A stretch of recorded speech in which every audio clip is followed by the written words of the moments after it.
Saya awali dari sini untuk memahami pikirannya Machiavelli. Asumsi-asumsi beliau tentang manusia. Jadi kata beliau, manusia itu sebenarnya punya watak dasar negatif. Jadi itu ada 5 yang saya ambil dari bukunya Il Principe. Yang pertama apa? Manusia itu tidak tahu terima kasih.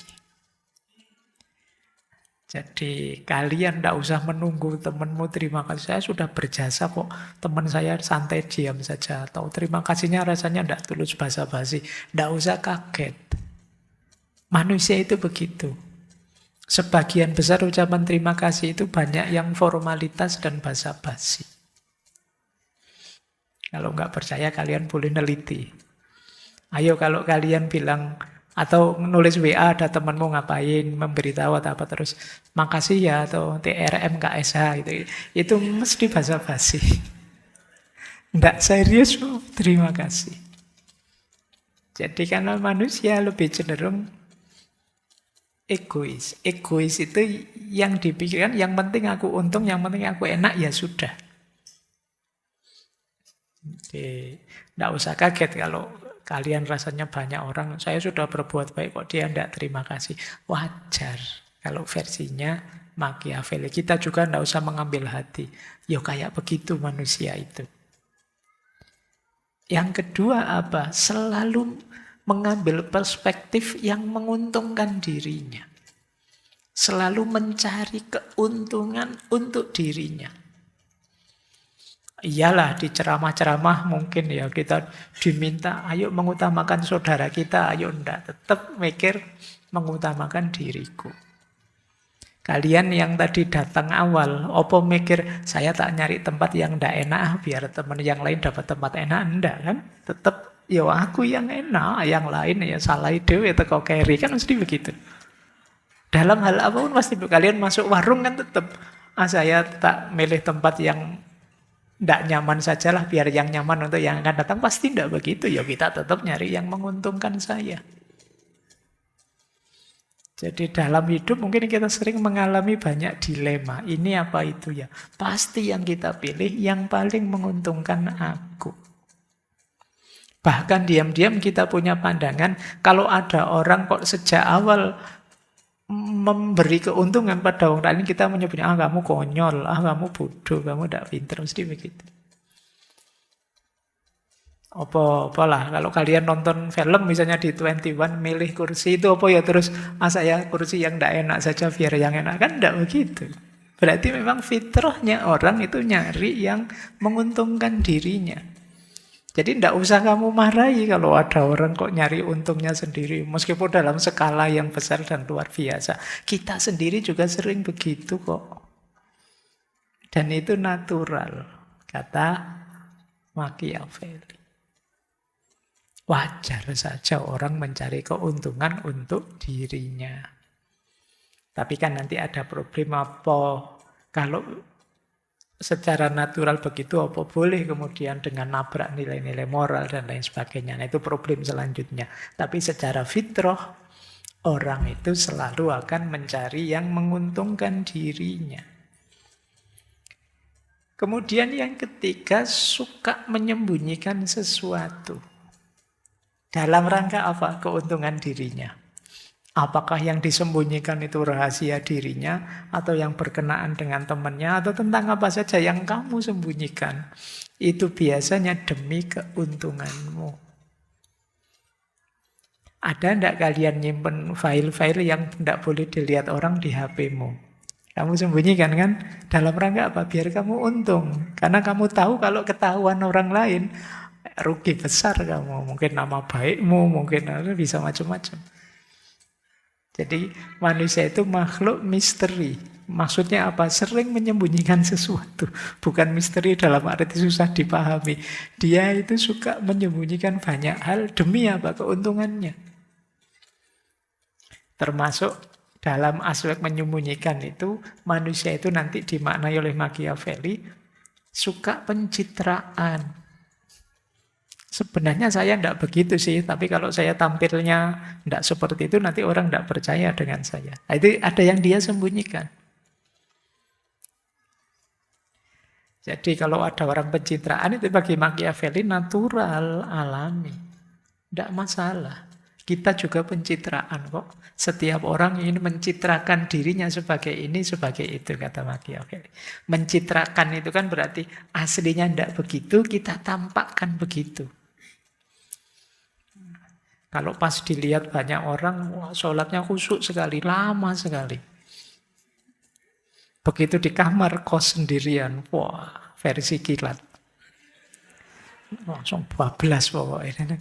Itu kan jenis pencitraan juga. Jadi ciri ketiga manusia. Jadi beliau cenderung melihat manusia itu sebagai sisi makhluk yang negatif.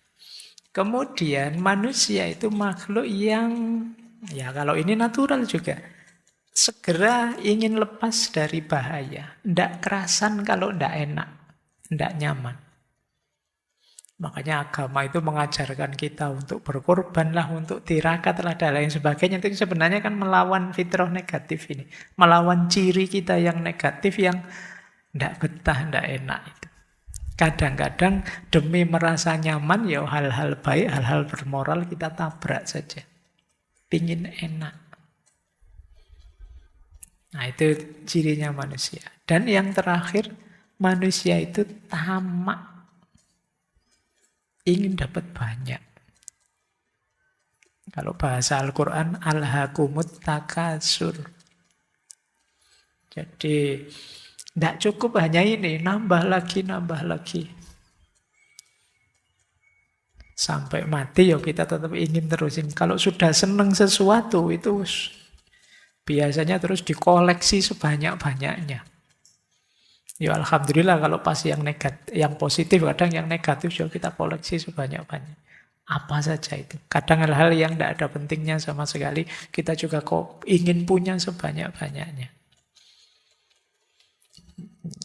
Dulu pernah kita belajar di hidup yang minimalis itu ya. Coba kalian nanti kalau pulang ke kamar kosmu atau ke rumah, coba cek barangmu satu-satu, kemudian kamu cek ini gunanya apa, ini gunanya apa, ini gunanya apa. Nanti akan ada sangat banyak yang jadi nggak terlalu penting. Tapi tamak. Buktinya apa? Nanti kalau pas buka e-commerce, apa Shopee, apa Tokopedia, itu kan mesti kamu kejar yang sedang sale, yang sedang flash, yang sedang apa gitu. Padahal ya enggak butuh sih, mumpung murah. Terus kamu beli sebanyak-banyaknya, ini namanya tamak. Nah, ini asumsi beliau tentang manusia. Dan banyak sebenarnya hal-hal negatif yang diuraikan oleh Machiavelli tentang bagaimana manusia itu banyak sekali sifat-sifat negatifnya. Ada beberapa contoh ini saya ambil misalnya betapa manusia itu kayak tadi ya, mencari nyaman. Ini menarik. Yang pertama dia bilang begini antara ini, orang itu kadang-kadang harus kita perlakukan dengan murah hati atau sekalian kita hancurkan. Jadi kalau kita ingin baik ya sekalian ayo baik. Kalau memang musuhan yuk ayo kita hancurkan sekalian. Biar tidak setengah-setengah. Alasannya apa? Kalau kita hancurkan sedikit, dia mesti balas dendam. Kalau kita hancurkan sekalian hancur, dia tidak akan berani sama kita. Dia takut mesti kan, tidak akan balas dendam. Itu cara berpikirnya beliau. Jadi kalau punya musuh, ya lawan sehabis-habisnya, nanti dia takut sama kita. Kalau sudah takut sama kita, ya dia tidak akan berani berpikir balas dendam. Ini mungkin yang dipakai ya film-film yang psikopat itu kan kita lihat orangnya saja takut karena saking kejamnya. Jadi kalau mau murah hati ya murah hati sekalian. Kalau mau bermusuhan ya bermusuhan sekalian. Jangan tanggung-tanggung. Nah itu gaya beliau. Karena wataknya manusia itu kalau dia merasa masih dalam jangkauannya dia akan melakukannya. Termasuk melawan kita. Mungkin kalau kita mukulnya kecil itu lawan kita merasa, alah cuma kayak gini ndak sakit, ayolah tak lawan. Kan mungkin gitu. Tapi kalau sangat hancur kita ndak berani. Ini cara berpikir dia. Cuma jangan dipraktekkan ya. Saya khawatirnya nanti ngaji kayak gini dipotong bagian ini saja. Terus menurut Pak Faiz nanti gitu. Mana Machiavelli-nya hilang itu dianggap menurut saya itu sudah. Oke, ya semoga nanti yang posting juga ngasih caption yang pas lah biar tidak negatif efeknya ya. Nah, kalau yang bawah itu bukti bahwa manusia itu tamak. Kata Machiavelli, yang paling penting itu gimana caranya kita tidak mengambil harta bendanya orang lain. Kenapa? Orang itu biasanya jauh lebih melekat pada kekayaannya, bahkan dibandingkan pada keluarganya. Jadi kalau dalam bahasa Jawa ada pepatah, dulur apa duit, meleh duit. Jarang orang milih dulur, mesti lebih banyak yang milih uang. Makanya kalimatnya agak nyelkit itu yang di quote itu. Yang paling penting, mari kita menahan diri tidak melepas, tidak merampas harta bendanya orang lain. Karena orang itu lebih cepat melupakan kematian ayahnya daripada kehilangan warisannya. Jadi maksudnya apa? Ayahnya meninggal dia sedih. Tapi sedihnya paling singkat, tidak lama. Tapi kalau kehilangan warisan, sedihnya lama banget.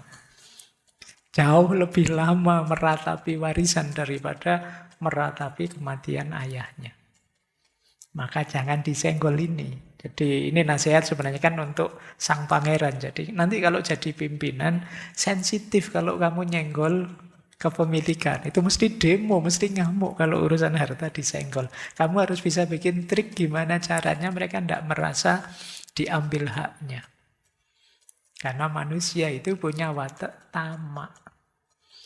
Mungkin dizolimi kayak gimana pun dia masih santai. Tapi begitu kepemilikannya diambil baru dia gerak. Karena wataknya manusia tamak.